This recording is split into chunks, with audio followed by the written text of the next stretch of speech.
La política de seguridad que lleva a cabo el presidente Enrique Peña Nieto en Michoacán y con la que pretende desarticular las bandas organizadas del narcotráfico y la extorsión y las denominadas autodefensas no es distinta a la que impulsó Felipe Calderón Hinojosa en 2006, dijo en entrevista para versiones.com.mx el criminólogo Pedro José Peñalosa.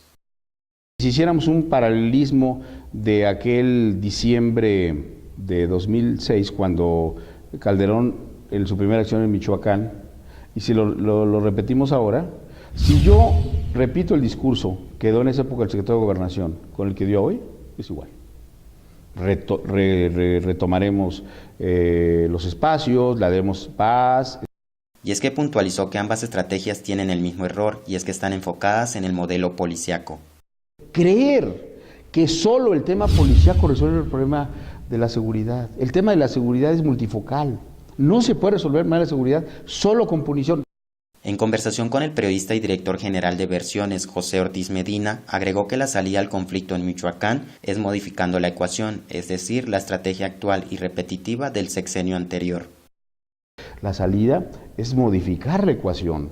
La ecuación es, necesitamos orientar nuestra política pública a atacar el origen de la fenomenología delictual. Y ese es multidisciplinario. De raíz. Pero no solo eso, sino tenemos que medir esas políticas públicas. Dicen que política pública que no es medible no es política pública. Entonces yo creo que tenemos que trabajar en esa lógica. Desde su perspectiva, las condiciones están dadas para que se generen estallidos sociales en el país, al menos en el orden local, y explicó que si no se han dado todavía se debe a que la sociedad mexicana no dimensiona y es consciente de lo que realmente ocurre. ¿Por qué en México no hay estallidos sociales? Porque el ejemplo es el elefante que dominan en un circo, lo golpean y no reacciona. Si el elefante tuviera conciencia y fuerza no permitiría que lo golpearan. Si en México hubiera conciencia social de lo que está pasando, reaccionarían. Refiriéndose a los caballeros templarios, el académico comentó que su perfil dista mucho del de la familia michoacana y apuntó que el desánimo y la falta de oportunidades que empezaron a vivir los jóvenes desde la década de los 70 resultaron el terreno fértil para que estos y las autodefensas prosperaran.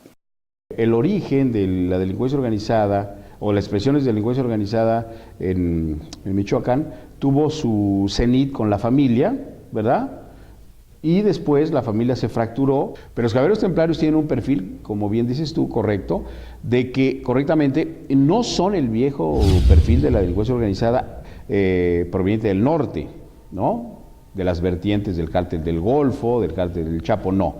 Es un perfil vinculado a la religión, un perfil vinculado a las costumbres de las familias, como una opción que se ofrecía a los migrantes para no irse a Estados Unidos. Lo último que se ha sabido es que el presupuesto de los caballeros templarios estaba básicamente, estructuralmente, en el puerto, ¿no? Lázaro Cárdenas, donde se convirtieron en los principales exportadores de cobre. Ojo, que les dejaban $900 millones más o menos.